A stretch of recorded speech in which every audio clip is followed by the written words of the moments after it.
our growing alliance or just come argue with us at the next event. It's what we do best. Speaking of next event, next Wednesday, the MFSA is hosting, I'm not going to get this name right, Janara Narenberg, author of the new book, Trust Your Mind, Embracing Nuance in a World of Self-Silencing. Trust Your Mind is praised by former ACLU President Nadine Strossen as a book that should inspire renewed appreciation of and engagement in the critical thinking and open discourse that are so essential for flourishing in individuals and society alike. It will be held at 6 p.m. at the Cambridge Innovation Center, right across the street, at 1 Broadway, just down the road. We will have beer, wine, and non-alcoholic beverages, followed by discussion and book signing. The event is free, and free copies of the book will be available to those who join. Take the info cards. They're kind of, oh, there's the slide, and there's cards available if you're interested. Sorry, that was a late introduction to my notes. Before we dive into tonight's important discussion on closing the gender gap in STEM, I'd like to warmly welcome and introduce our moderator, Linda Rabieh. Linda is a senior lecturer in the MIT Concourse program, where she has taught philosophy since 2010. She's also a founder and co-director of MIT's Civil Discourse project, which fearlessly brings hot-button topics into the debate sphere. She authored Plato and the Virtue of Courage, which won the Delbo Winthrop Mansfield Prize for Excellence in Political Science. Linda is a true champion of free expression, viewpoint diversity, and academic freedom throughout all of her work at MIT, including her recently developed class, Talking Across Differences. We're very fortunate to have her guide tonight's debate with her wisdom and her wit. On behalf of the MIT Free Speech Alliance and all of our sponsors, thank you again for being here. Let's make this an evening of thoughtful debate, respectful disagreement, and above all, free speech. To our debate teams, don't worry, the only thing more nerve-wracking than finals at MIT is a room full of curious STEM people armed with vigorous opinions and feedback. But I have no doubt you are well prepared for this group of friendly skeptics. You've got this. And Linda, the floor is yours. Great, thank you very much.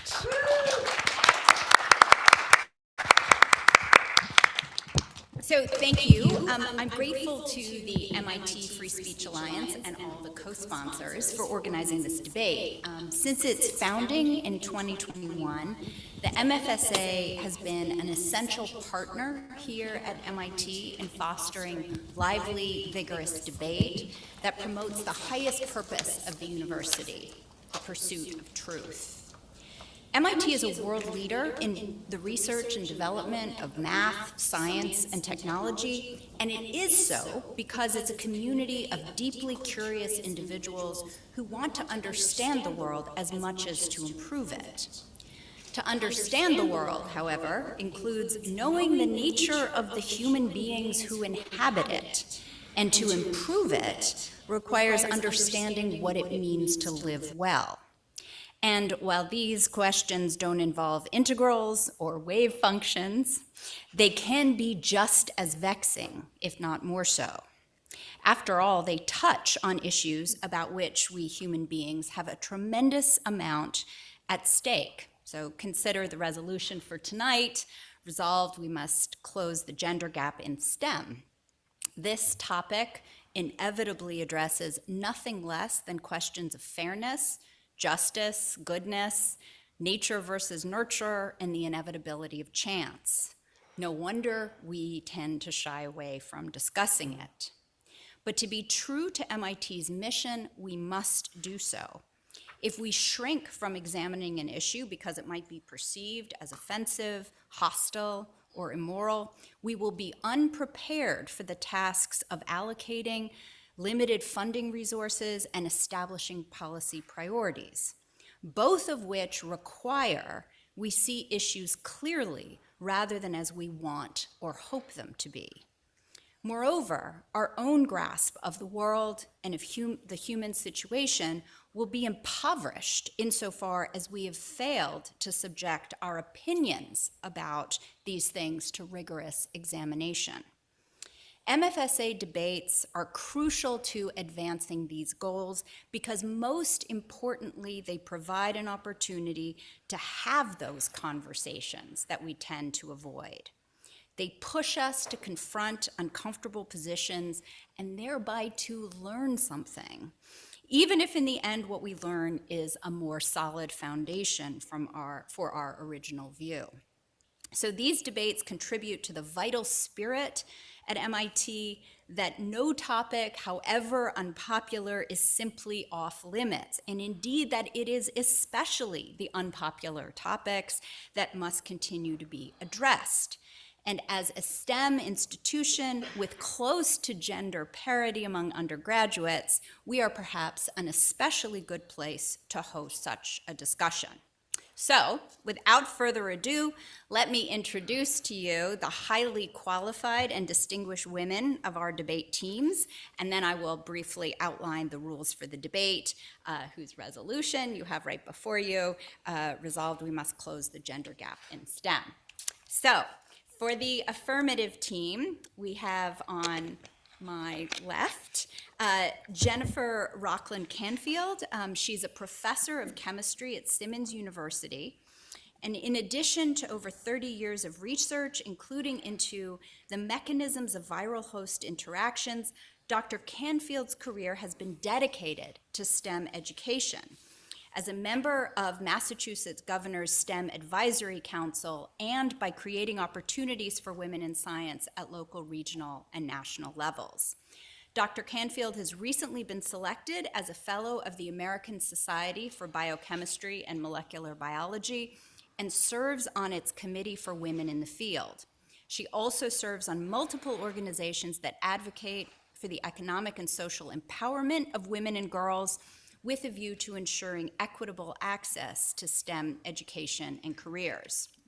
She's mentored more than 100 undergraduate women in STEM, fostering the next generation of scientists. Our second member of our affirmative team is Pamela McCauley. She is a pioneering industrial engineering researcher, entrepreneur, and STEM advocate who is known for her contributions to human factors, ergonomics, biomechanics, and leadership in STEM. Dr. McCauley has held leadership roles at the National Science Foundation and North Carolina State University, and was a Martin Luther King Jr. Visiting Associate Professor in Aeroastro at MIT. In 2016, she was awarded the prestigious Jefferson Science Fellowship by the U.S. State Department. And currently, Dr. McCauley serves as Dean of the School of Engineering at Widener University. She's an award-winning educator and accomplished author, and has published extensively, including a best-selling ergonomics textbook entitled Ergonomics: Foundational Principles, Applications, and Technologies. She is in high demand as a speaker and is called inspirational, energizing, and courageous by those who attend her seminars. Now, representing the negative side of the resolution, we have closest to me, Christina Hoff Sommers. She is a senior fellow emeritus at the American Enterprise Institute, where she studies the politics of gender and feminism, free expression, due process, and the preservation of liberty in the academy. Before joining AEI, she was a philosophy professor in our neck of the woods, Clark University. Dr. Sommers is best known for her defense of classical liberal feminism and her critique of gender feminism. She's the author of many books, One Nation Under Therapy, Who Stole Feminism, The War Against Boys, all must-reads. Amazon's description of Dr. Sommers' textbook on ethics, vice, and virtue in everyday life could refer to her work in general by, and I quote, consistently representing different points of view, she challenges readers to cultivate virtuous decision-making in their own lives. And retired Harvard professor and manliness aficionado Harvey Mansfield has said of her, she is a true feminist. She showed that a hero could be a heroine. And last but not least, Cory Clark is a behavioral scientist with a PhD in social and personality psychology. Her research includes the study of biased evaluations in science, especially among scientists themselves, and how moral and political concerns interfere with academic freedom and the pursuit of truth. Her current study examines the connection between the rise of women in the academy and its changing culture, which he describes as prioritizing equity over merit and harm reduction over academic freedom. Dr. Clark has worked as an assistant professor at Durham University in the UK and was director of academic engagement for Heterox Academy. Currently, Dr. Clark is the executive director and co-founder of the Adversarial Collaboration Project at the University of Pennsylvania. This project seeks to promote truth over bias through said adversarial collaborations in which disagreeing scholars mutually design research procedures to test their competing hypotheses. Dr. Clark comes by the adversarial research honestly, having evidently disproved the existence of Santa Claus at the age of 7. Now for the debate format. There'll be about 50 to 60 minutes total for the debate, which will leave 20 to 30 minutes for questions from the audience. We will alternate teams, beginning with the affirmative, so that each speaker has 8 minutes, followed by 2 minutes of cross-examination from the opposing team. Then each team will offer a 5-minute rebuttal to close the debate portion of the evening. And we have a timer sitting down here in front, and I have a gavel, which I wish I had in class. I may steal it from you, Peter. Now please let me turn it over to the first speaker of our affirmative team.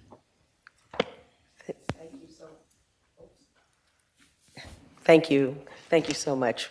It's good evening, everyone. It's a pleasure to be here. I will begin from the affirmative team. So I want to say the secret to a strong economy is women. I wish I had said that statement, but these powerful words come from business leader Sheryl Sandberg, and they capture a truth that is both simple and profound. When we fully tap into the talent of our entire population, we strengthen not only our companies, but our communities, our economy, and our national standing. Today, I rise in full affirmation of the proposition that the United States must prioritize closing the gender gap in STEM, science, technology, engineering, and mathematics, as a matter of national security, economic prosperity, and global leadership. This is not simply about equity, though equity is important. It's about fully engaging America's talent pool to unlock innovation, drive economic growth, ensure national security, and maintain leadership in an increasingly competitive world.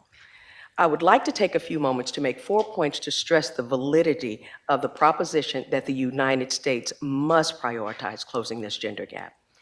First, closing the gender gap in STEM is a powerful economic imperative. This is not an issue that is just on the minds of the United States. It is of global interest. In fact, the European Institute on Gender Equity projects that achieving gender parity in STEM could increase GDP per capita in the EU by 3% by 2050. Comparable gains are also expected in the United States, as according to the Council on Foreign Relations, women's participation increase in STEM careers could add $299 billion. $299 billion in women's cumulative earnings in the US over the next decade alone. Today, women represent nearly 50% of the overall workforce, yet we only hold 28% of the STEM jobs in this country. Even more stark, in engineering occupations, women account for only 16% of our nation's engineers. So folks, the economic cost of sidelining women's talent is significant. It is significant. And Japan's experience offers a cautionary tale for the US. By failing to fully integrate women into the workforce, Japan's labor productivity fell from 70% of the US's level to just 58% between 2000 and 2022. Now, meanwhile, the US, we had our own issues, our own demographic challenges. Our women's workforce participation is only 57% as compared to 68% of men. And during these prime working years, women's participation has stagnated, and in some measures now even lags behind Japan's. This needs to change. Economists project that if women's participation in the US workforce rose to match that of the highest G7 nations, 7 million additional women would join the US workforce, growing our economy by an estimated 4.2%. In short, economic prosperity demands that we fully unleash the potential of women in STEM. Secondly, closing the gender gap is crucial for driving innovation and global competitiveness. It's no coincidence that companies that are renowned for innovation tend to prioritize inclusion and diversity, and that's across all sectors, including technology, healthcare, and energy. Research published in the Harvard Business Review shows that diverse teams consistently outperform homogeneous teams in creativity, problem solving, and decision making. Moreover, a landmark study by Credit Suisse found that companies with 15% or more women in senior leadership had achieved 50% higher profitability compared to those with lower female representation. Now, despite these facts and all these wonderful numbers I'm sharing with you, there still remains a troubling gap. While women earn 59% of the bachelor's degrees overall, we only earn 35% of STEM degrees and just 22% of engineering degrees and 19% of computer science degrees. The leaky pipeline phenomenon, which I'm sure many of you have heard of, remains a significant challenge. And even among women who earn STEM degrees, nearly half leave STEM fields, often citing barriers such as workplace hostility, lack of mentorship, limited advancement opportunity, and persistent stereotypes. As Sheryl Sandberg pointed out, organizations that tap the talents of their entire workforce not just have greater success and resilience. So in short, diversity is not just nice to have, folks. It's an innovation multiplier. Thirdly, closing the gender gap is vital for national security. In the 21st century, military readiness, cybersecurity, artificial intelligence, and space exploration are increasingly dependent on scientific and technical expertise. According to the National Center for Science and Engineering Statistics, STEM talent is foundational to safeguarding America's security and competitiveness. Yet women remain underrepresented in these critical fields. Once again, allow me to cite some statistics. I gave you the numbers on the graduating students, but today women comprise only 26% of computer workers and 16% of engineers. Now, as we face these global challenges for dominance in technologies like quantum computing, hypersonics, and cyber defense, countries like China are aggressively expanding their STEM workforce and investing heavily in research and development and advancing their entire workforce. A workforce that excludes half of its talent cannot compete in this race, period. As previously stated, these diverse teams in research and technology consistently produce more innovative, more reliable, and more impactful results. America's resilience depends on us fully including women in STEM futures. Finally, the gender gap in STEM jeopardizes America's ability to lead globally in technology and innovation. I want you to listen very closely to this. In 2020, India awarded 2.5 million science and engineering degrees. China awarded 2 million. The United States awarded 900,000. Folks, we gotta do better than this. Our competitors are growing their STEM workforce faster and tapping larger percentages of their population. To maintain leadership, the United States must leverage all of its available talent. Women representing half of our population are the single largest untapped source of STEM expertise we have. If I came to you and told you you were losing half of your workforce was being untapped, you would be alarmed. That's what's happening. Closing the gender gap is not about displacing men, it's about enabling America to compete on a level playing field with the full force of its ingenuity and brilliance. As we enter into this new era of global competitiveness and artificial intelligence, quantum computing, biotechnology, clean energy, and many other areas, every brain will count. So in conclusion, closing this gender gap in STEM is a strategic necessity for the United States. It will unlock hundreds of billions of dollars in economic growth, supercharge innovation and business success, and strengthen our national security. It will also secure America's leadership in the global race for innovation and progress. This is not about lowering standards, folks. It is about raising opportunities. It's about building a future where every brilliant mind in this country, regardless of gender, has a chance to contribute fully. This is not a fairness issue, it's an economic imperative.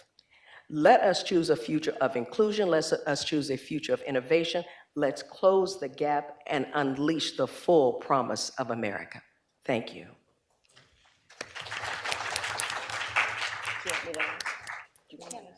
Okay, you have Okay. now 2 minutes. I don't disagree with almost anything you said, maybe a little bit here and there, but almost all of your arguments were for including women in science. They were not for gender equity. They were about making sure that when women are talented, that they're able to participate fully and contribute. Is there any reason to believe that we need to establish equal representation across all disciplines, or is it really just about, you know, when women want to join in, we let them? Well, first I want a clarification. You said my points were about including women, not about gender equity. Will you tell me how you're differentiating? They weren't about statistical parity. Do you believe it should be, in all fields, it should be 50-50 men? Do I believe it should be statistical parity? I believe that what we're doing is we are leaving talent on the field. So if you've got talent that you can access and you're not, Would you agree that we're leaving a lot of young men behind as well? I would agree that we're leaving some young men behind. However, the young men don't face the same barriers as the women do. But you said our colleges are now 59% female. So young women I are now... wasn't talking, that's not the case in STEM. 59% of women are graduating from college. I believe that's a statistic I referenced, but we're talking STEM here. So Yeah, but I'd really women- like to stay focused on STEM. Women are a majority in biology. They earn a majority of degrees now. Well, let's talk about, 56 degrees that go to, or 60 degrees in biology, 60% of the degrees.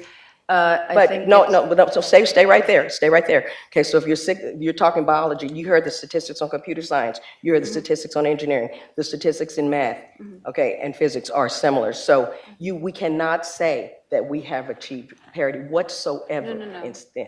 We're not saying we've achieved parity. The issue is, are you asserting that parity is the thing that drives innovation, or is it simply enough to open the doors to women, let them participate, and their percentage 15, 20, 25, 30, 35%?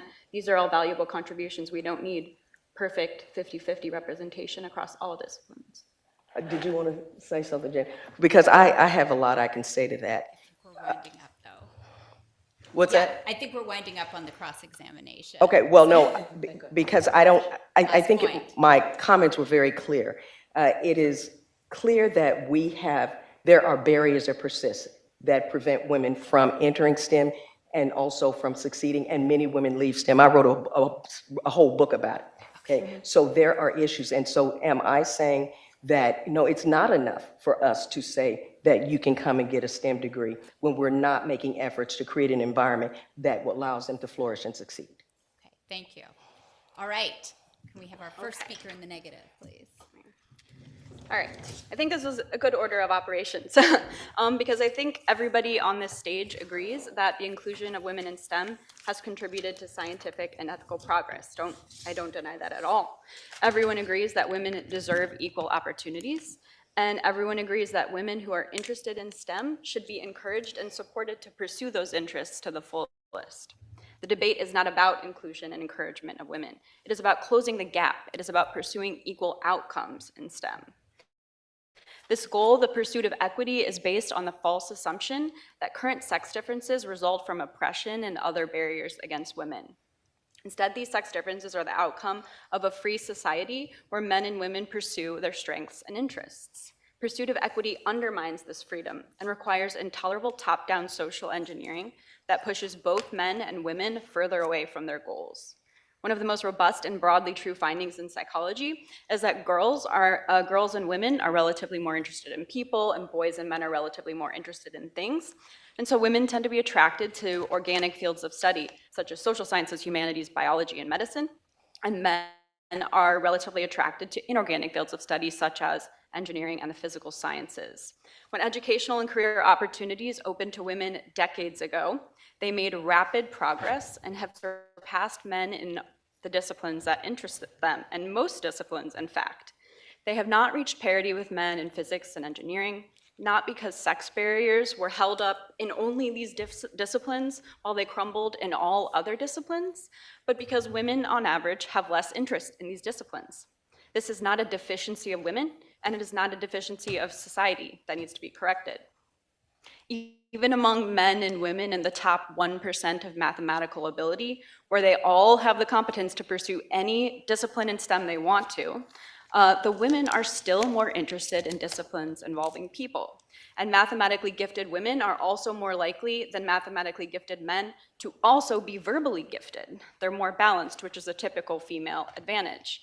These women are more likely to change their major, leaky pipeline, out of math and science into other disciplines because they have other competencies and other interests they want to pursue. It is not a tragedy that women prefer careers where they can capitalize on both their quantitative and verbal abilities that also coincide with their preferences. Indeed, despite that gifted men and women do follow different educational and career trajectories, they are equally happy with their choices and they consider themselves equally successful. Women do not have to be identical to men to be considered successful. Sex differences in STEM emerge not from the oppression of women, but from their liberation. The gender equality paradox shows that psychological sex differences, including educational and occupational sex disparities in STEM, are larger, not smaller, in countries with higher sex equality and rights and freedoms. These findings were first contested, but they're now receiving growing support and are replicating across other domains of sex differences, including various personality traits, the male quantitative advantage, and the female verbal advantage. These findings strongly suggest that freedom, not oppression, contributes to sex differences in STEM competencies and interests. How then do we achieve equity in STEM?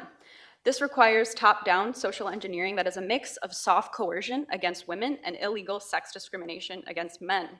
Soft coercion exists in the very narrative that women cannot be regarded as equally successful as men until their intellectual pursuits match men's, an assumption underlying the topic of the debate tonight. We imply to women that society will always view them as less than until they give up their passions for public health or environmental law to pursue particle physics. We're calling upon women to sacrifice their dreams for the sake of equity. And men suffer from this too. As the obsession with equity has grown, we've reversed the progress made toward ending sex-based discrimination. Perhaps the most referenced paper for claiming that it is women who suffer sex-based discrimination in STEM is one by Moss, Rakusin, and colleagues from 2012, which found that science faculty evaluated a female applicant as less hireable and less competent than an identical male applicant. But a much more recent study by Honeycutt and colleagues with a sample size 10 times larger found precisely the opposite. And in fact, the female applicant was favored across all domains.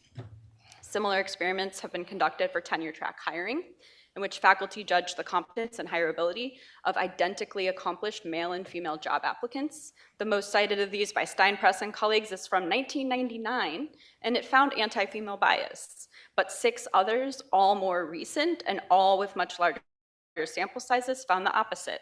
Hiring biases in tenure-track STEM favor women. These same reverse discrimination patterns are observed in real-world outcomes. When men and women apply for tenure-track jobs in STEM, women are at least as or more likely to get hired than men, and even when the men had stronger applications. And this pattern is particularly pronounced in areas where women are the most underrepresented, such as electrical engineering and physics. Where we seek to increase women's number, we end up holding men to unfair standards. Similar patterns also hold outside of academia.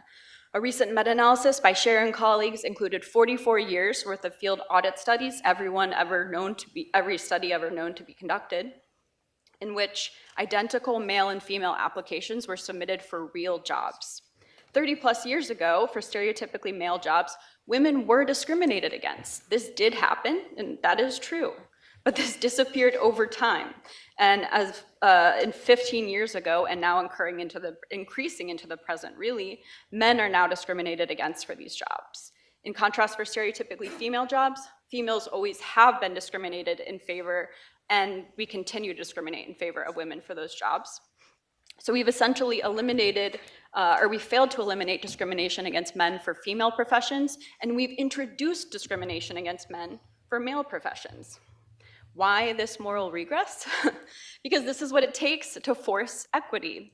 Not many women apply for these jobs, so to achieve equal representation of women, we have to discriminate against men. And so we do, and we have been for years.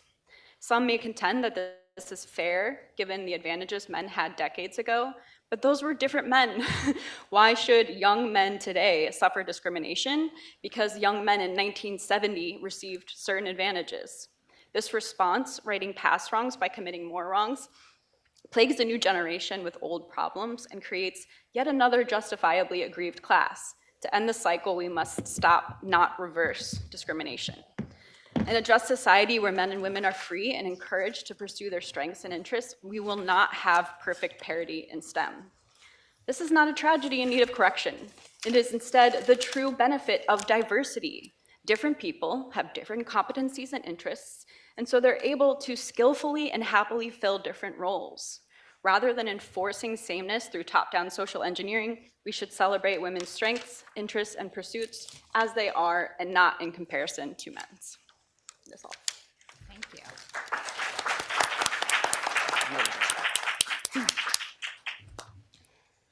Thank you. Well, thank you for those remarks. I have just a couple of questions. The first is, are you suggesting that girls are inherently less interested in STEM?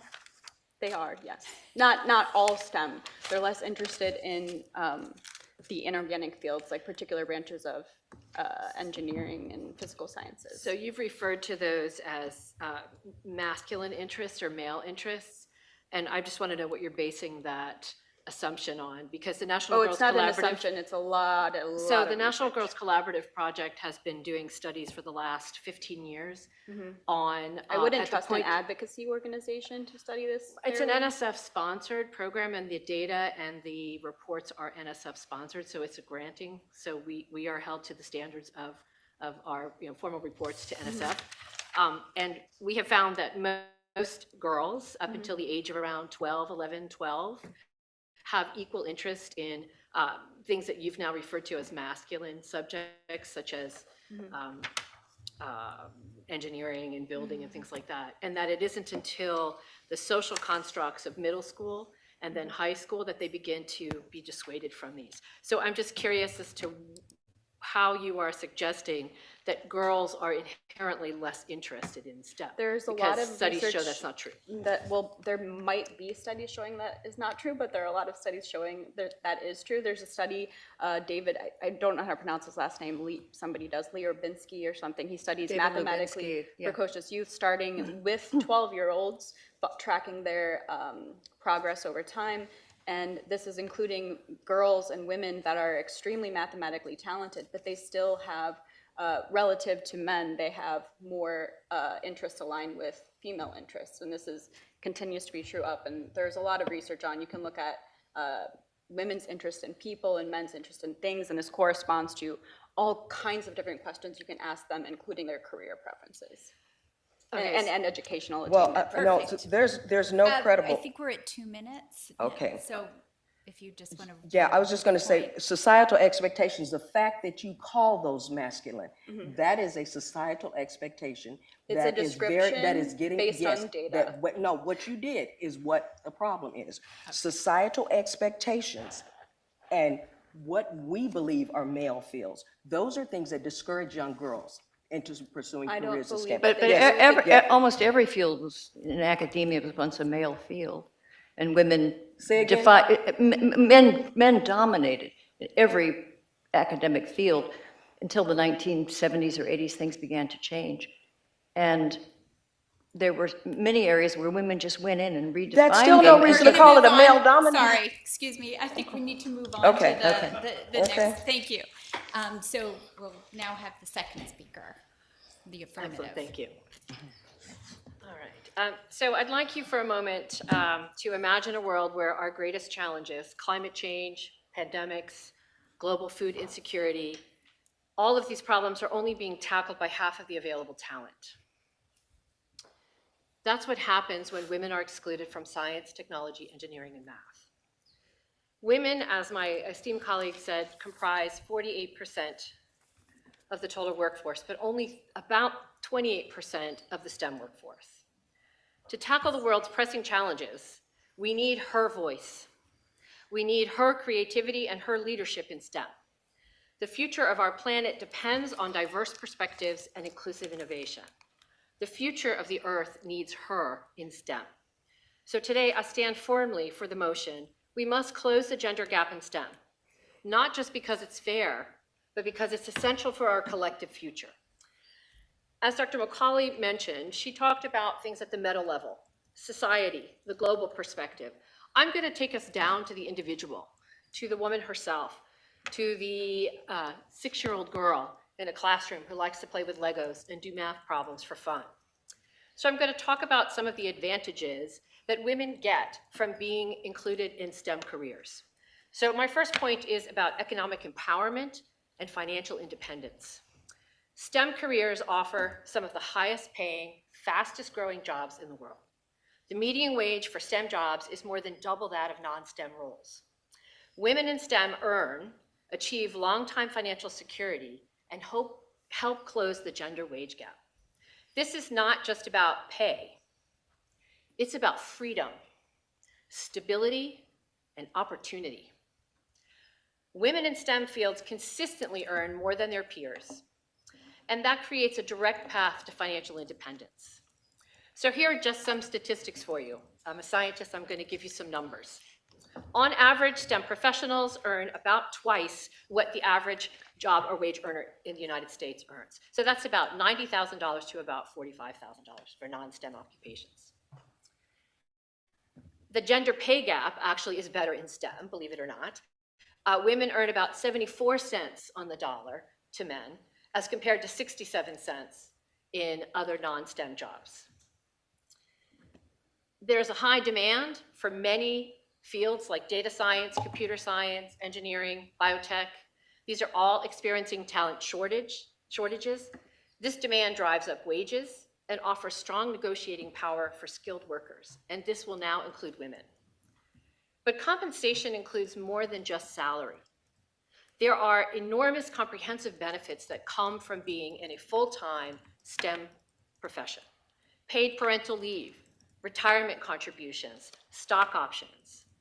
All of these things help a woman become financially independent and lift up her family and her children out of poverty. The next point I want to make is the idea that a seat at the table leads to professional growth and systemic change. And in this case, systemic change I'm talking about is at the institutional level. Income is not everything. Representation matters. When women are included in STEM, especially in leadership roles, the benefits go far beyond the individual. Having a seat at the table means influencing the decisions. This means influencing how clinical trials are done, how clinical trials are designed, who to include in those clinical trials, what technologies get funded, what problems get solved. It means shaping the industries that shape our world, so women in STEM gain visibility. And professionally, it matters deeply. Women who are visible in these spaces have access to career-changing opportunities, key projects, executive mentorship, public recognition, networks of influence. But more than that, when women lead, they bring those inclusive policies with them.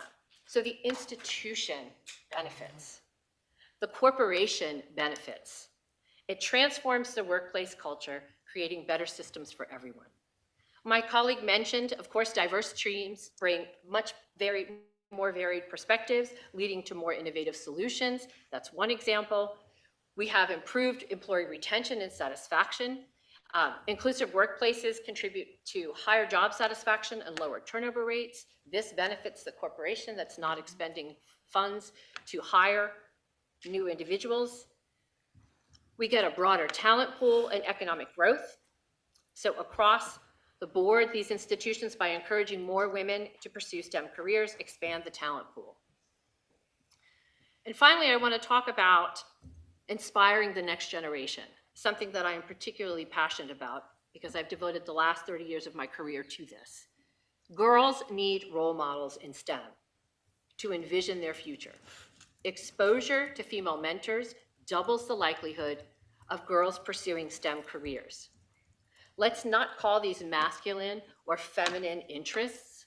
Let's call them interests in science. But if you don't see it, it is harder to be it. Representation creates something even more powerful. It creates hope. Young girls cannot aspire to be what they cannot see. When they see a woman leading teams in robotics competitions, designing space missions, solving climate models, they start to believe that could be me. This visibility changes outdated stereotypes that say boys are better at math or coding or physics. And it makes a difference. A recent Microsoft study found that girls with access to female STEM mentors were more than twice as likely to pursue a career in STEM themselves. This study found that girls who have access to female STEM role models were 20% more likely to pursue careers in STEM. The gender gap is not a current problem. It's now a pipeline problem. And the only way to fix that is by having role models and mentors and having inclusion at the gender level.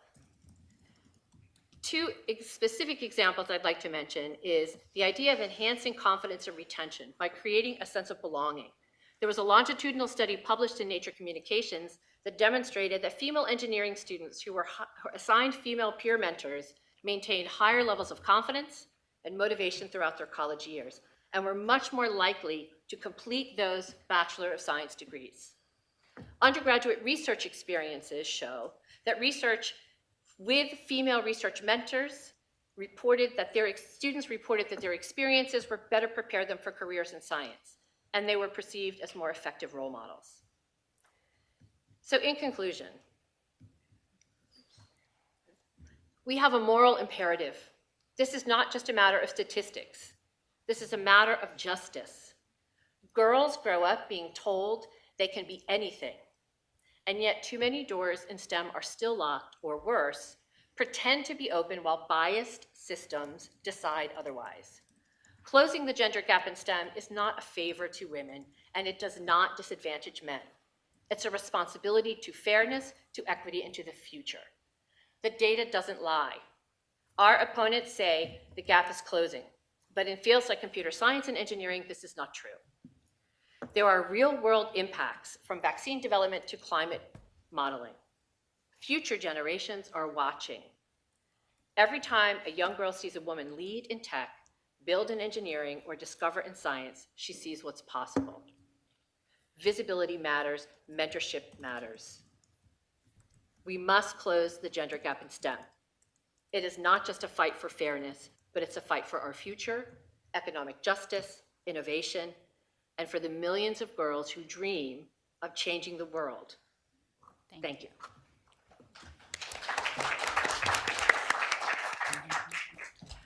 What is the evidence that girls are being held back in STEM? So I mentioned that in my question to you, and that is the National Girls Collaborative Project, but also the National Science Foundation publishes a report every year. The most recent one that I have most access to is the 2023 that shows that girls are actively being discouraged. Who discourages them? Their teachers, their peers, most definitely their peers, so it's a peer disadvantage, their parents, societal constructs that say that these are masculine interests and not feminine interests. They're reaching ages at 11 and 12 when they're starting to sort of find their identity and develop their identity. They're hitting puberty, so they're dealing with a lot of things like that. How do and you they are explain being that discouraged. 60% of the biology majors are female and 56% of chemistry majors are female? Why weren't they discouraged? What happened there? So I think it is correct that in biology and the life sciences, there's probably equal gender parity. If not, women may be dominating those fields, but that is not true in math. It's not true in engineering, computer science, statistics, data science. Those numbers are still lagging. The question is, why are teachers and parents and peers saying, don't do physics, but do biology? Like, Well, physics and the hard, well, I don't like the term the hard sciences, but or physics become and a doctor, engineering. but don't become a Well, physicist. I'm going there. We are comfortable encouraging women to become doctors and caretakers, societally speaking. And we see those can be women in feminine fields. So chemistry and biology, those are very much the forerunners to that career in medicine, okay? Unlike engineering, while you do have to take chemistry, you have to take physics, you have to take calculus and differential equations and a whole host of other courses that people may not see as feminine. And so girls are not necessarily discouraged from those courses that are precursors to medicine, because women have become very welcomed in medicine. And do you think that, like today, 80% of the majors in psychology are female? Do you think men are getting messages that they shouldn't go into that field? Do you see That's not what the debate's about, so I don't know what messages men No, are I'm getting. just wondering if you think that all disparities between the sexes, that until we have statistical disparity, do you think they're all caused by stereotypes and discrimination? Like I said, that's not what the debate is about, because I could approach it if you really want to go there. But what we're talking about is engineering, computer science, mathematics. There is without question, barriers and systemic issues in place that discourage from the time they're girls into the time they're in college and even into the workforce. Women are discouraged in many ways. Absence of role models, absence of mentors, and then of course just a lot of systemic issues that we pointed out in our comments. Okay, So when young let's go women, on to yours, and we can come back to this. Okay, we'll come back. Yeah, thank you. well, good evening, and thank you all for coming, and thanks to the MIT Free Speech Alliance for sponsoring this event and others like it. I oppose the resolution that we must close the gender gap in STEM because I find it outdated, unjust, and counterproductive. It's 2025, not 1970. Look around. The educational landscape has changed. Women have not merely closed gaps in key areas of STEM, they're doing better than men. Women earn majority of the degrees in chemistry and biology. They have all but overtaken the social sciences. Women are, like in 1970, it was about 6% of women were medical students. Today, it's 55%. Veterinary schools, once overwhelmingly male, are now more than 80% women. Now, men do outnumber women in computer science and engineering, where the women are around 23% of majors, but these are outliers. The broader trends show women dominating higher education, now earning a majority of associate, bachelor's, master's, and doctoral degrees. Today, we are doing a far better job motivating, engaging, and preparing young women for college and the modern workplace. Today, increasingly, young men are the second sex in education. I urge you to visit the website of the American Institute for Boys and Men at the Brookings Institution. Just look at the latest data on male deficits in literacy, school engagement, college attendance, degree attainment, workplace participation. These gaps, which threaten to become a chasm, these are tragedies for young men and portend social and economic chaos for our society. But the gender equity movement deploys an unusual logic. Gaps favoring men, those are evidence of invidious discrimination. They demand massive attention, including national legislation. Gaps favoring women, no matter how large, no matter how momentous or devastating to men's projects, those go unmentioned, unaddressed. Today, about 1 in 8 working age men are out of the labor force, not looking for jobs, not looking for work, and many have checked out of civic life. The economist Larry Sommers, the former president of Harvard, has looked at the data and concluded that the combined effects of automation and trends in male health and education could lead to a near collapse of the male labor market. He said, quote, "I expect that more than a third of all men in the US between 25 and 54 will be out of work mid-century." Now, what the problem is, I think, that equity activists, they sort of fixate on gaps at the apex of society. Too few CEOs, female CEOs of Fortune 500, or too few tenured physicists, while they ignore the larger and more consequential gaps that threaten the future of millions of mostly working class and poor young men. Now, some will counter that we can help women without abandoning men.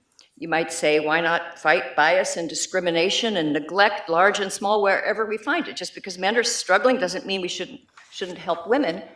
Well, that's fair enough. I agree with that. But what I don't agree with is that women are suffering from discrimination. I just don't see evidence. I know there's a vast literature claiming that women are coping with implicit bias, stereotype threat, microaggressions, lack of role models. A less voluminous but more rigorous body of research dismantles much of those studies, many of those studies, and as was mentioned, several studies show that in many STEM fields, women actually are treated as fairly as men, and sometimes preferentially.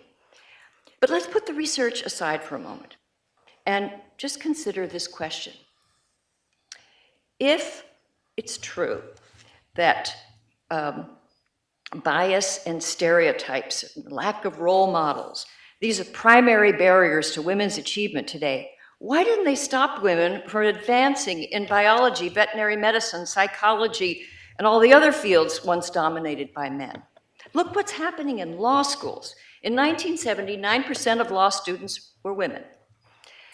Today, it's 55%, and projections show these numbers will increase. This gap favoring women is going to increase. The American Bar Association just announced it's the decade of women for lawyers, the decade of women for women lawyers, because women now, as of this year, outnumber men on full-time faculty in law school and are poised to overtake men in law firms in judgeships. And they mention kind of incidentally that it's not just that more women are applying, but the men are disappearing, just fewer and fewer men. No one cared to ask what happened to them. That's the way it works. When the gap favors women, the disappearance of men, that goes unmentioned. Now, I'm not saying that there's no more bias and sexism and so forth, but in most fields, it just wasn't powerful enough to hold women back. Not today. And if you look around, it just looks like where women want to go, they go. Now, one of the best explanations that I've heard for why there are more men in engineering and computer science, it has nothing to do with bias or discrimination. The researchers have looked at the math and verbal skills of students, and there's one study in particular, in 2017, it was in psychological science, and these researchers looked at 1,500 college-bound seniors, and they surveyed the students in 12th grade, and this was a longitudinal study, so they looked at them in 12th grade, and then 15 years later to see what they were doing. Now, they found that students with strong math and verbal skills, male or female, they were less likely to be in a STEM field than a field that drew on their communication capacities. But here's what's relevant to this evening's discussion. Young men were twice as likely as young women to be mathematically strong and verbally weak.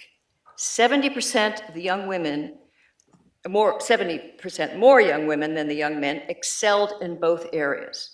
So girls who are verbally gifted tend to be, who are mathematically gifted, it's more common that they have this more balanced cognitive profile. So it could be that women are less numerous in science and tech, not because of bias and oppression, but because more fields compete for their interests. The career pursuits of high math ability males may be attributable to their narrower options. Now, this is just one study, but it's supported by earlier research on the careers of gifted and talented youth that Cory mentioned before. But it also has a lot of explanatory power. For example, it solves the mystery for me of why my mathematically precocious granddaughter, Eliza, is majoring in film. Of course, we should try to make all fields open and welcoming to anyone with the talent and drive to succeed. But right now, it's boys and young men who need the most help. So I suggest that we amend the motion to make it more inclusive and more reasonable and more relevant to the world we currently inhabit. Instead of striving to close the gender gap in STEM, let's try to assure equal opportunity for all. Thank you. Thank you. I'm going to be very strict about this last 2 minutes so we can make sure that we have time for questions. So 2 minute, go. Thank you for your remarks. Can you explain to me why you think it's acceptable that fields critical to future innovation like AI, data science, biotech remain predominantly male-dominated? I would be concerned if there were no women in these fields, but there are brilliant women who are in engineering and who are working in AI. It's not that women aren't there. What you're demanding is 50-50. I want the best people there, and I think that you could, if you truly mean what you said about reaching out to the talent in the entire population, all the evidence suggests that we are missing out on vast numbers of young men who aren't even competing because they're not even getting into college. So I would agree that we have to have outreach, but let's do it. But To the both two are not girls mutually and boys. exclusive. We've spent 20 years trying to strengthen young women in math and science, and we've made a huge amount of progress. And as I show in a lot of this data, why don't we just do something for the boys that we're losing? But you're assuming that a truly merit-based system or meritocracy is actually equal, and that both genders have the ability to succeed. They have the ability. If women are facing documented systemic barriers in STEM, which they are, such as bias in hiring, lack of... No, we don't accept that. No bias favors women in hiring. Yes, I mean, if I could show you my yeah, we've got reference We can have scientific dueling references. studies, but ours are more rigorous. But okay, go ahead. Oh. I'll send you a paper. But the numbers don't support your position, ladies. It's not there. The data, we're all smart scientific women. The data does not support your position. And supporting women and removing barriers for them does not exclude men. This is about including everyone. Okay, thank you. Now Which we're is going what I said. to each team has 5 minutes for a rebuttal. Affirmative, would you like to go first? 5 minutes, and it's going to be strict. Okay, Listen okay. for that gavel. So you're ready? Okay. All right, thank you. This has been just absolutely lovely being here with you. And we know that STEM jobs are projected to grow 10.4% between 2023 and 2033, almost 3 times faster than non-STEM jobs. So if we're talking about closing the gender gap in STEM, we're not talking about charity, folks. We're talking about strategy. We're talking about survival. We're talking about building an America that refuses to fight with one hand tied behind its back. This debate is about whether or not we will lead or fall behind, plain and simple. We are in the greatest global competition of our time from a scientific standpoint. Why wouldn't we want to use every American mind? The facts are clear. If we close the STEM gender gap, we can add $299 billion to our economy in just 10 years. We spark new industries, grow new jobs, and power innovation that lifts every American, male and female. Okay? We have competitors around the world who are investing in all of their people. Okay? And meanwhile, we're leaving brilliance untapped, innovation unrealized, and prosperity unclaimed. Folks, we can't afford to do that anymore. We just can't. Innovation does not happen in echo chambers. It happens when we bring diverse minds together. And the companies that are doing this are leading. It's about staying ahead. It's about positioning America to win the race as it relates to AI, cybersecurity, biotech, clean energy, having every genius mind in this country at the table. So let's be clear, this is truly a national security issue. National security isn't just about weapons, it's about who invents the next critical technology first.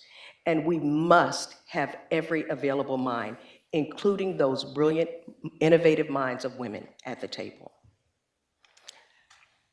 So let me be clear again. Closing the gender gap in STEM is not just a fairness issue. It's a smart investment in our future.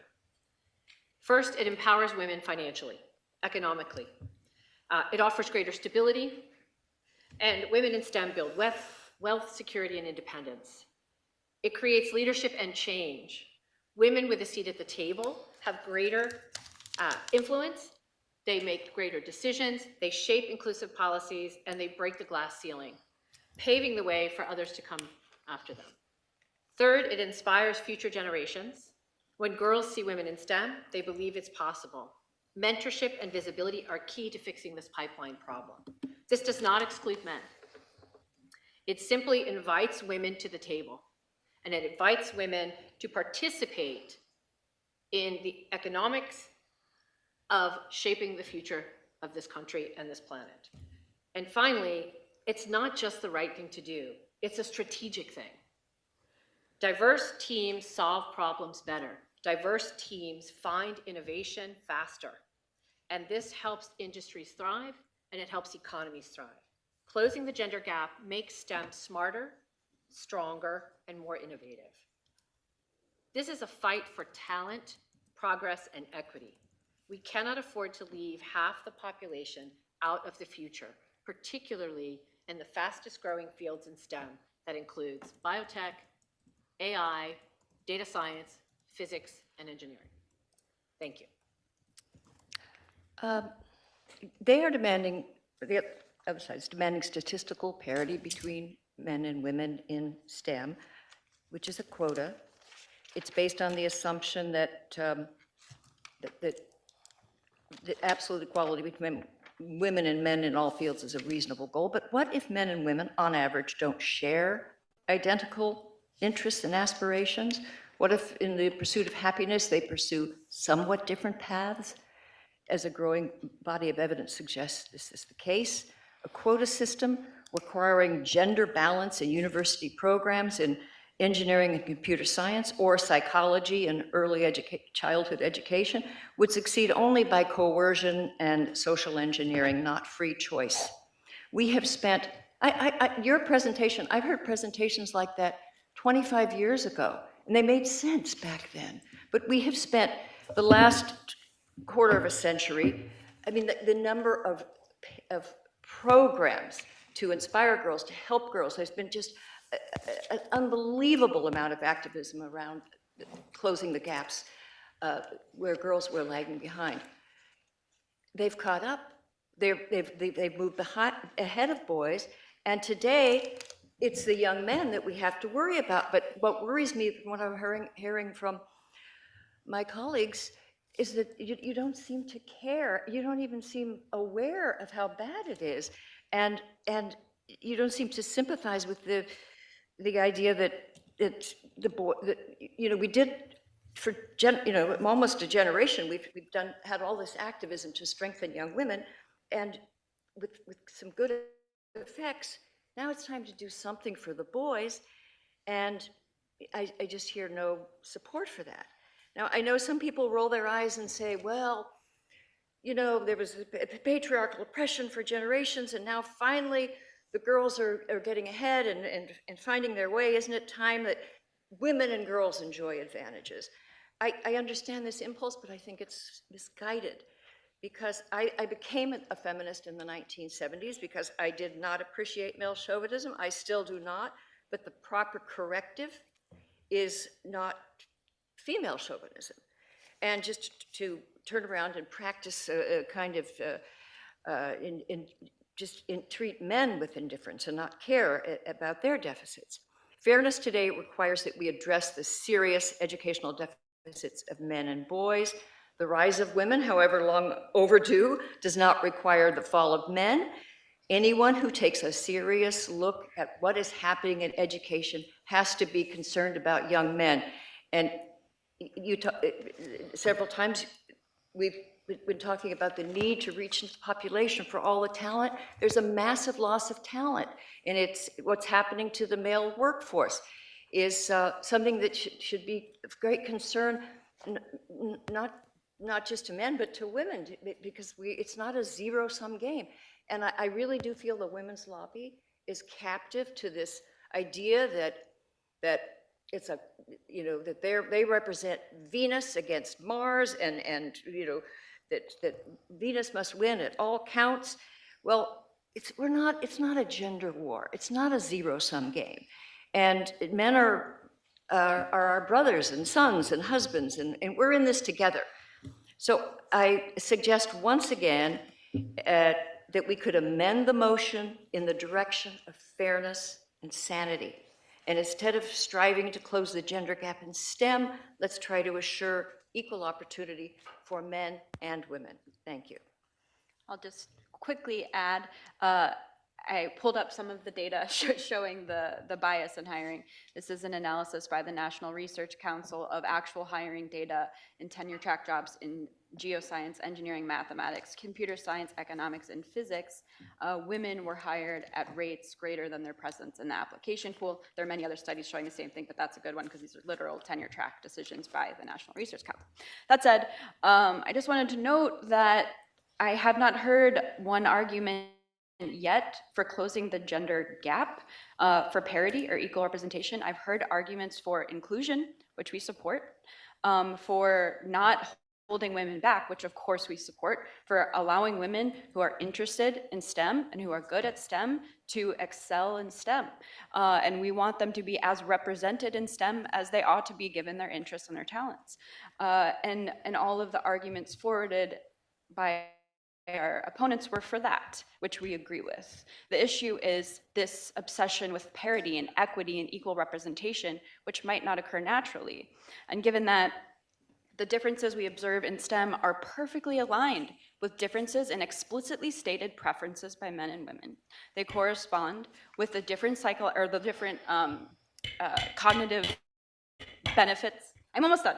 5 seconds. Advantages of men and women, and that these differences get larger when men and women have more, or rather when women are more free, the differences get larger. All of this suggests this is women exerting their will, and they're doing great, and they're killing it, and I think things are pretty good for women, so yeah. Thank you. Well, thank you very much to our speakers, our team. So we have time for Q&A. We have less time than we would have thought, so I would like to throw it open to the audience right away.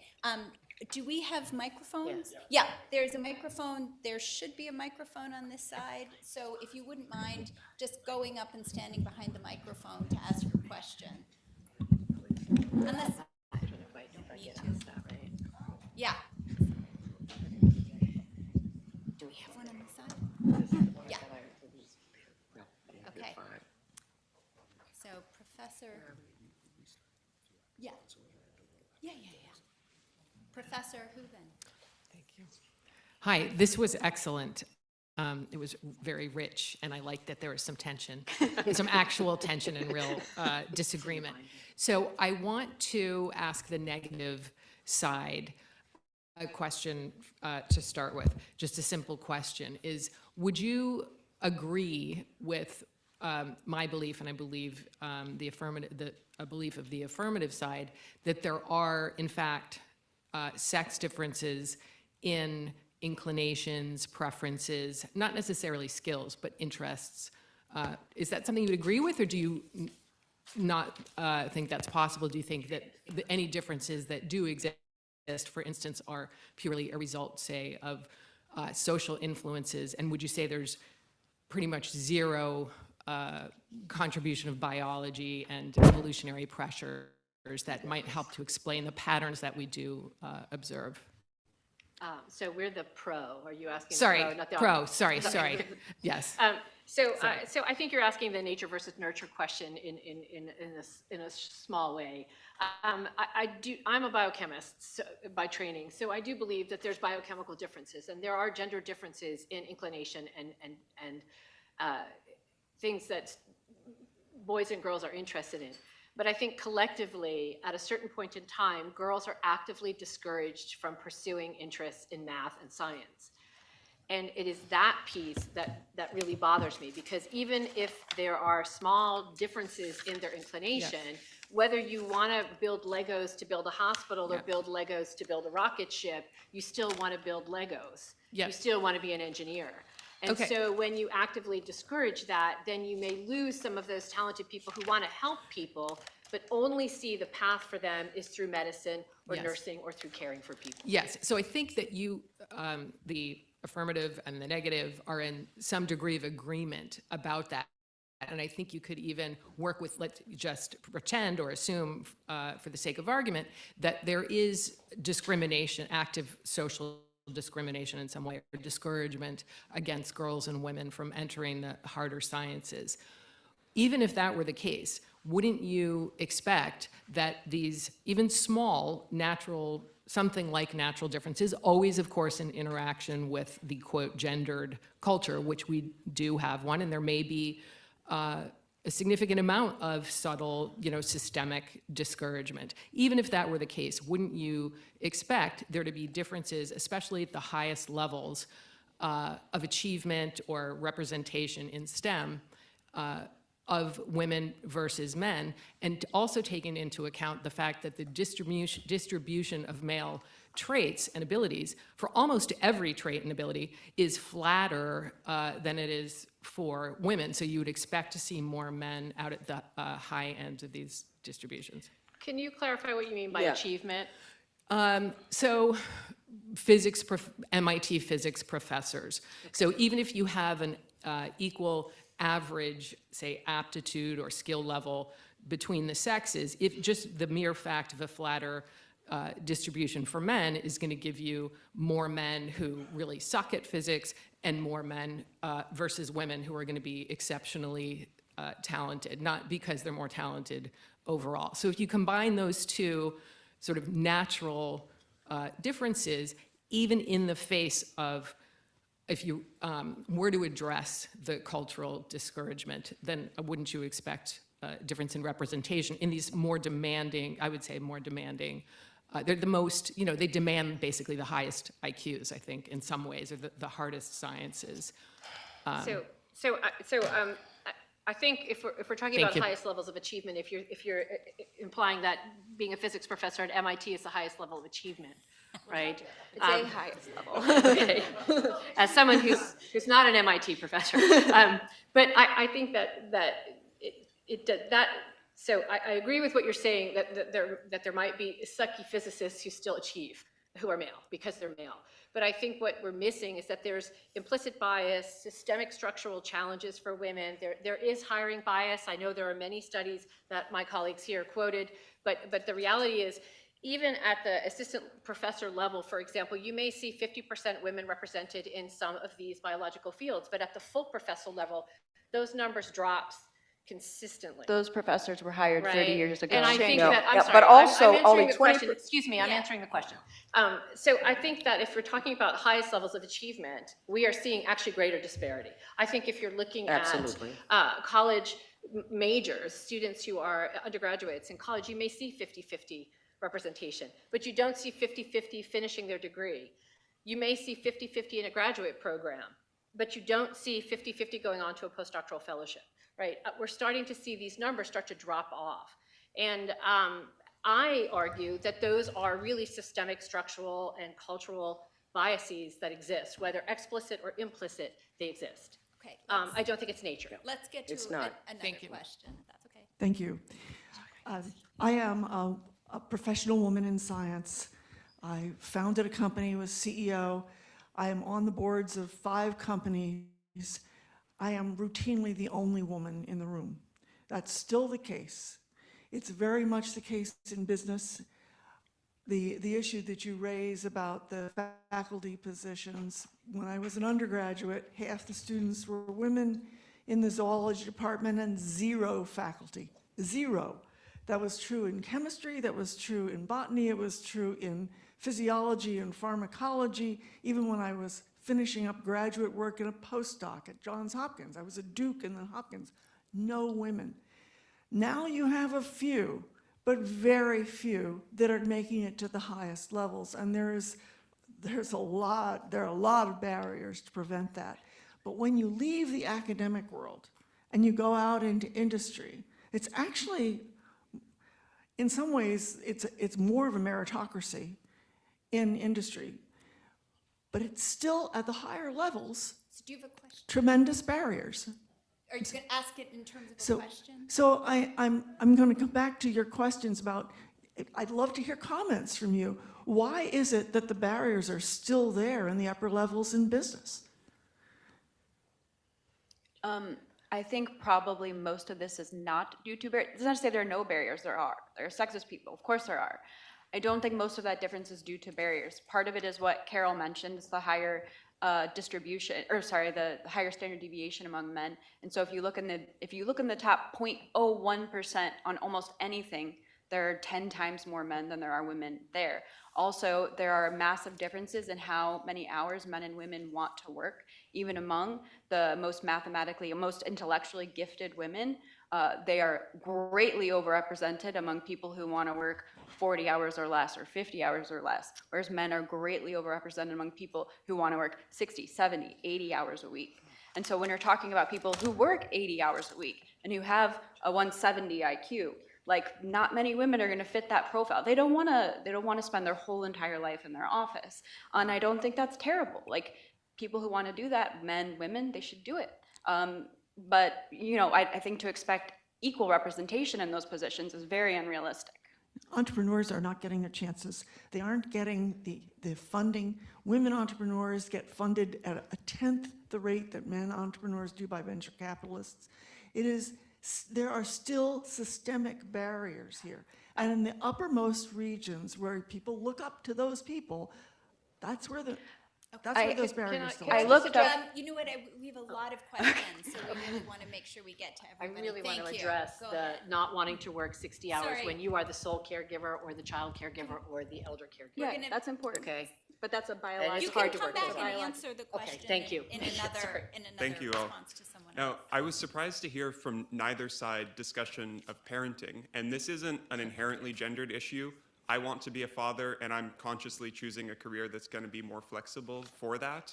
But insofar as women are on average going to have a preference for childcare, given that they've carried the child, they've given birth for obvious biological reasons, even if it's only a slight average preference, could it be the case that there aren't top-down barriers imposed that give rise to this gap, but women are choosing it out of free choice, not necessarily even as a result of difference in preference for the field, but let's say same preference, but acknowledging that STEM jobs are so demanding that they would withdraw to have more of a parenting focus? Are you asking one particular team? Well, I have Both an, I'll sides. answer. Okay, one from each. Okay.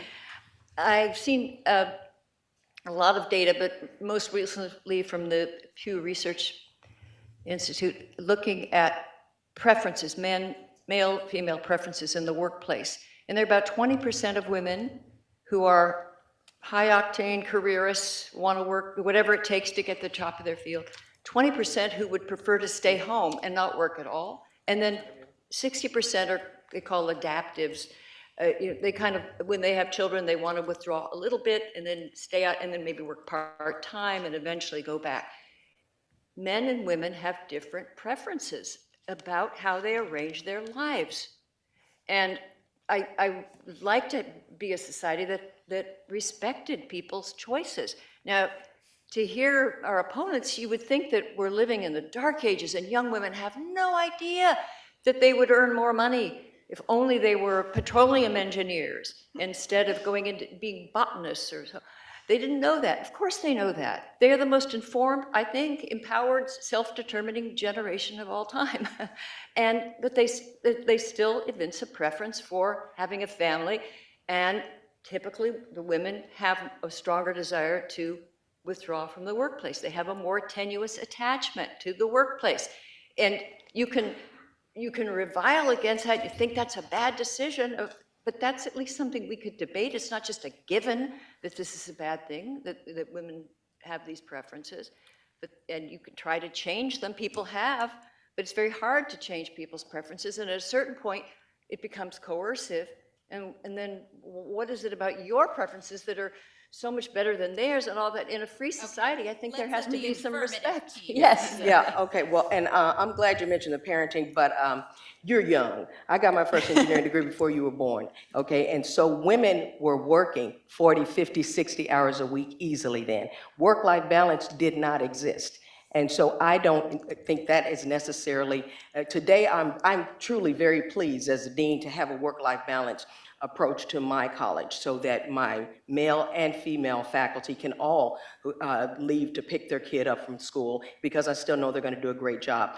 But I don't think that that is necessarily the main issue in terms of women entering into STEM fields. I mean, there are other systemic barriers and also many, many things that happen along the way before they even get there. But once they do get into the career, it is a work-life balance issue. But I am pleased to see that we are starting to address that more, because now men even get maternity leave, paternity leave, excuse me. So We call it parental leave. In fact, Right. by renaming it as parental leave. One from Okay. each team. I know. she's going to use a gavel on us in a minute. Okay. I know. Yes, go ahead. I know. It's okay. Sorry. It's okay. Not really. I can't see. Question for the affirmative team. You portray a picture of rapidly growing demand for talent and need to add lots of more people. Yet you seem to have very little confidence in the ability of grasping aggressive, competitive, selfish businesses to go wherever they need to go to get that talent. Could you comment on your apparent lack of confidence in private sector competition and initiative? So you're saying that private sector can actually go and get some of this talent? Well, you've spoken, you talk about the need being there. Correct. And you talk about the barriers, but you do not at all address, as far as I can hear, why there is not a countervailing incentive to the private sector to go and seek the best talent it can get wherever it can get it, which in my experience quite often happens. Well, and I did, as a part of their background research, we did note that private sector can be aggressive at going to get talent, and that in many cases that means attracting international talent. So finding and identifying pools of talent that are not here in this country. That said, the private sector can't do it alone.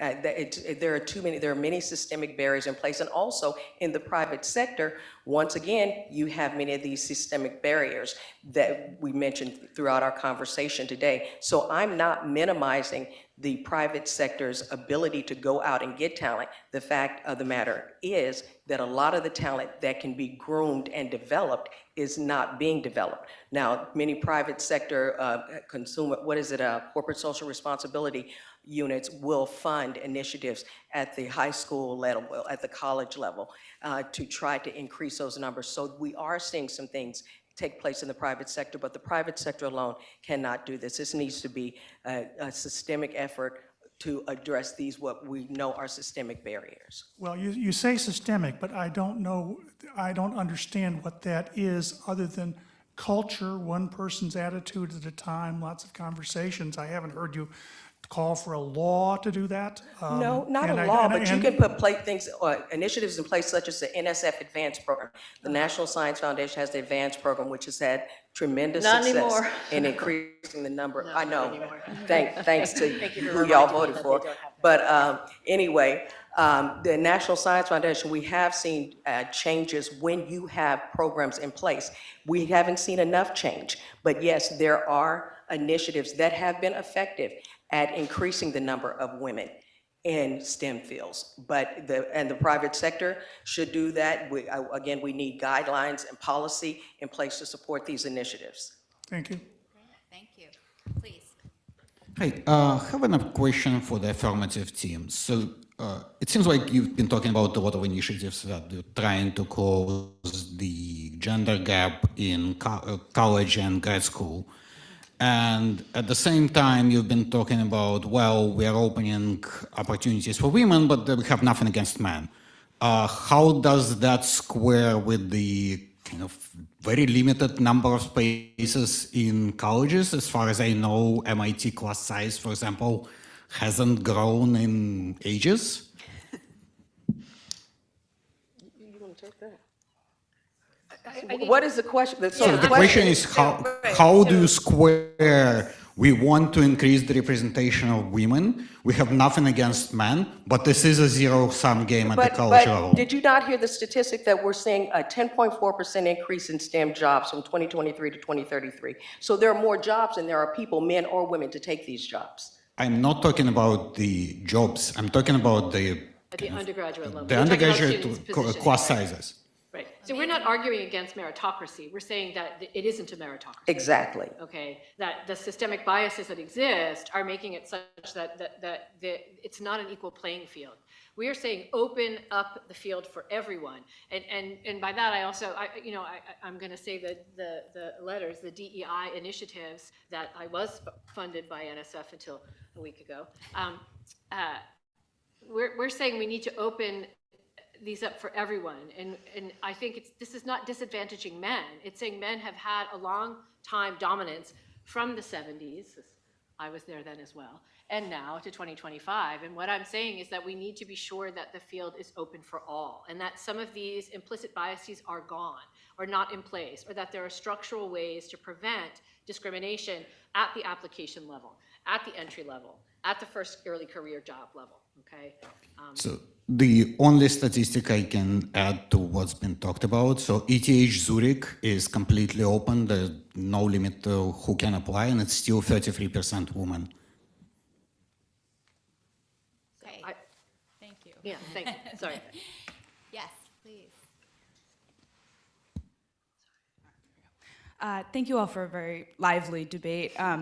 Listening to especially the affirmative side, but I think both of you talk about the barriers or it's the experience of women in science and STEM and engineering.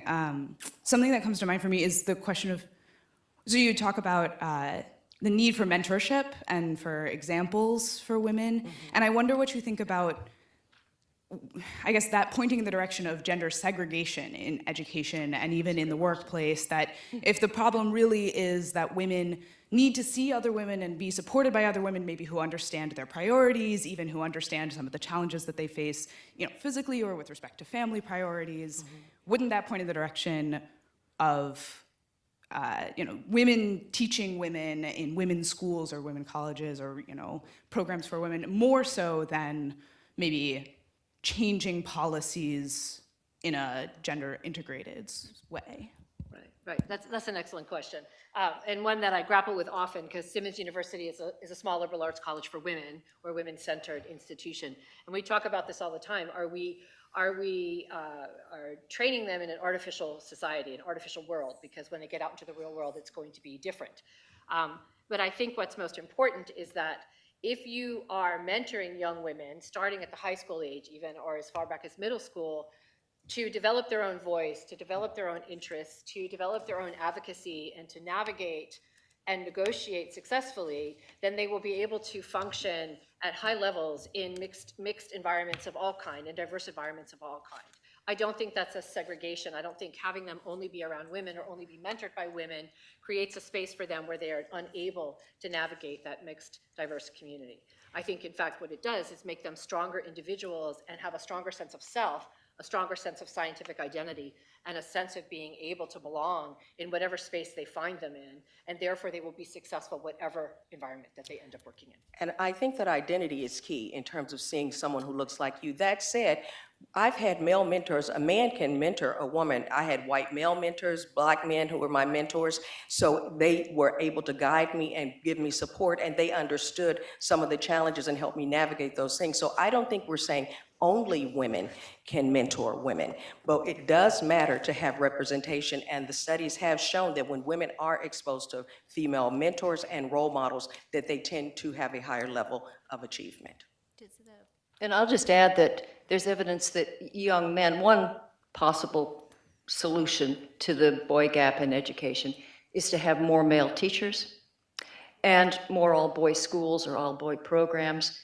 There are something like, I don't know, still 25 or 30 women's colleges, a handful, maybe 4 or 5 men's colleges. Nothing, just they're not there.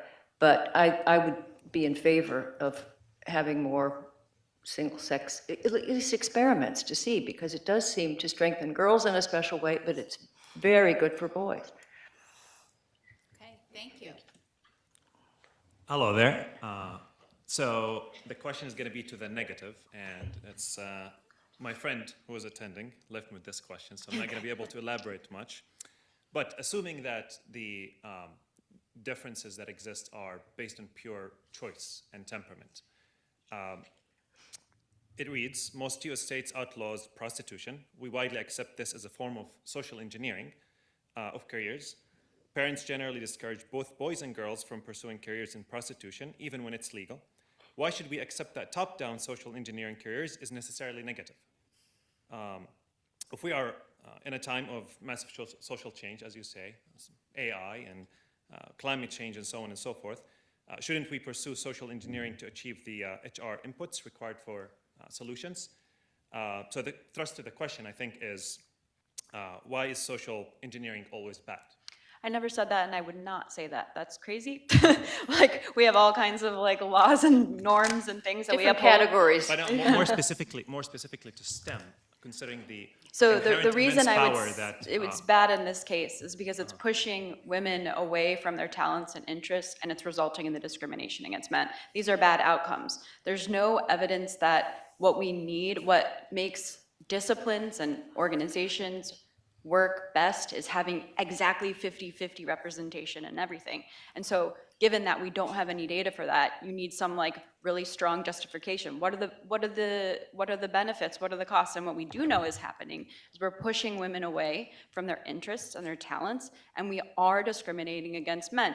These are things that generally are undesirable for men and women.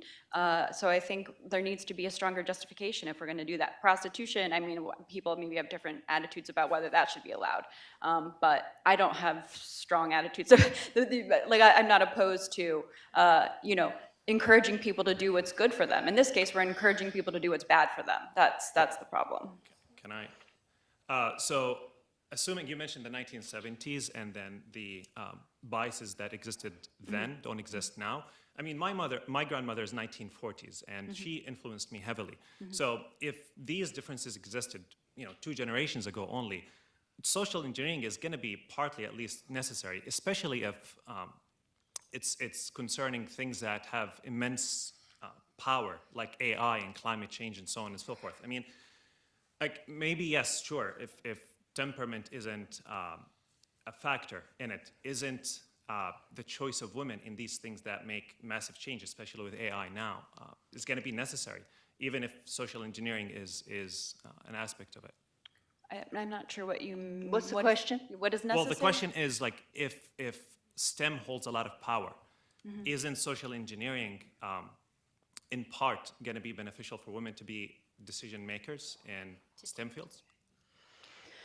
I don't know. I mean, women are very powerful in law. Women are powerful in many areas of STEM. We're talking about some special areas where there seem to be less interest than other areas. And so where women want to go, they are going and influencing and changing society. And I respect their choices. Do we want them to be judges, or do we want them to be an AI? Like, women have power all over the place, and if they want it, they should pursue it. Tonight's debate is about statistical parity. It's about quotas. And I just No, it's not. No, it's not about No, it's not. It's not a No, it's quota. not. All right, let's make sure we 50-50 get is Not not a about quota. quotas. the Okay. last At no point questions. did we mention quotas.